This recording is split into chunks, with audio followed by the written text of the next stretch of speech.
Nah, di sini gue bakal membahas tentang keresahan-keresahan orang-orang terhadap generasi Z atau Gen Z, terhadap mereka yang menganggap kesenangan sesaat dan berpacaran itu adalah standar kebahagiaan dari anak-anak Gen Z.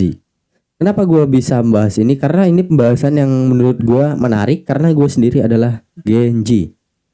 Nah, banyak keresahan dari orang-orang yang mungkin di generasi milenial, mungkin abang-abangan mereka yang memikirkan masa-masa depan si Gen Z ini, mereka tuh menemukan hal-hal yang berbeda gitu dari zamannya ke zaman Gen Z. Nah, ketika di zaman Gen Z ini, mereka itu lahir di era digital ya, dengan banyak pilihan dan serba informasi yang cepat gitu. Nah, tapi keresahan-keresahan yang ditimbulkan dari Gen Z bukan keresahan sih sebenarnya, apa ya? Hal-hal yang nggak penting, bisa dibilang hal-hal bodoh atau semacamnya lah ya adalah. Nah, setelah gue telusuri, emang bener adanya kalau generasi Z ini mementingkan kesenangan sesaat dan berpacaran itu adalah standar dari kebahagiaan mereka gitu.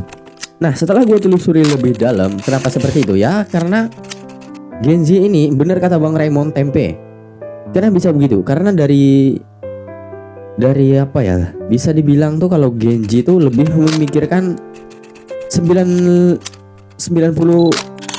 kesenangan ya, 90% kesenangannya dan 10% untuk berkorban, berjuang dan bertanggung jawab. Nah, ketika kesenanganmu ini lebih besar daripada persen dan pertanggungan jawabmu dalam hidupmu, apa yang akan terjadi di masa depan gitu. Nah, sekarang gini deh, kalian hidup kalian kayak tumbuh dewasa umur 15 tahun, 17 tahun, ya 18 tahun, kalian gak ada ngapa-ngapain gitu. Kalian gak ada ngebangun sesuatu yang bisa buat kalian berkembang.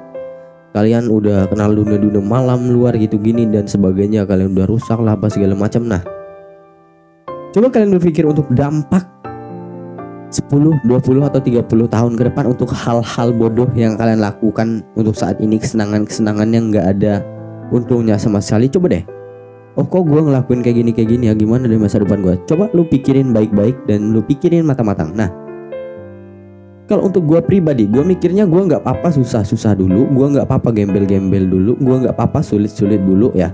Waktu gue luangin untuk hal-hal yang sekiranya penting untuk gue. Nah, sebisa mungkin gue ya, meskipun gue masih muda, tapi gue tuh harus bisa konsisten, disiplin dan memiliki kreativitas serta skill. Nah, hal ini bisa terjadi karena apa? Bukan tumbuh sendiri atau dibawa lahir ya.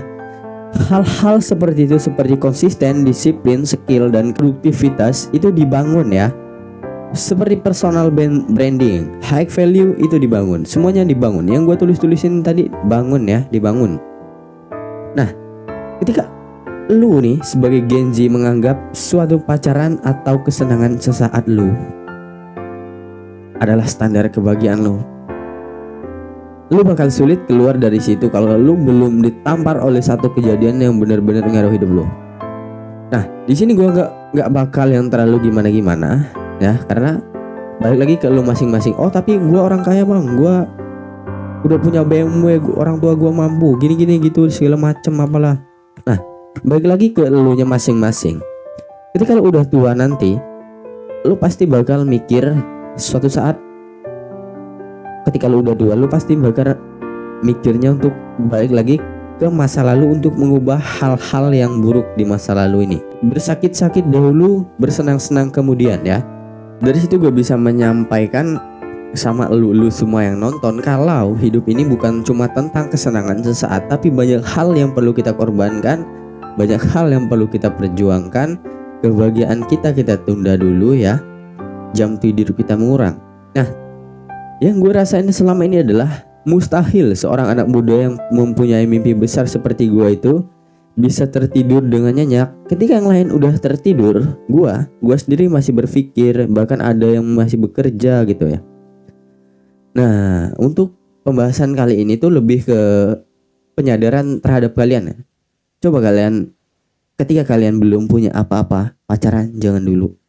Punya duit lu nabung kayak apa segala macam.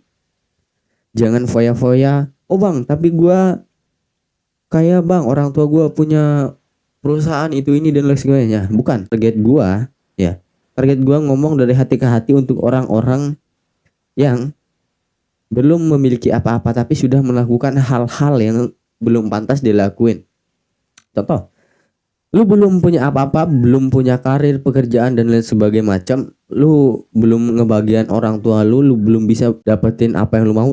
Lu mau nyenengin anak orang, kerjaannya lu hanya mikirin senangan saat-saat, dugem, party, mabok dan lain sebagainya, ya. Gua ketika yang lain berusaha bermimpi untuk mendapatkan semuanya dari orang tua, ya. Gua adalah seorang yang terbalik dari itu semua. Ketika yang lain berharap meminta sesuatu itu kepada orang tua, dan gue sebagai anak yang terlahir dari orang tua, dari rahim orang tua, dibesarkan orang tua dari kecil sampai gue gede, diajarin jalan, gue diajarin makan, diajarin minum, diajarnya cara gitu gini, gue disekolahin. Nah, mimpi gue ketika gue sudah dewasa, gue ingin memberikan segala sesuatu untuk orang tua. Ketika mimpi lu yang ingin meminta segalanya ke orang tua, maka mimpi gue adalah ingin memberikan segala sesuatu hal yang besar kepada orang tua gue pada intinya. Nah, sekian untuk pembahasan kita kali ini. Gue cabut undur diri.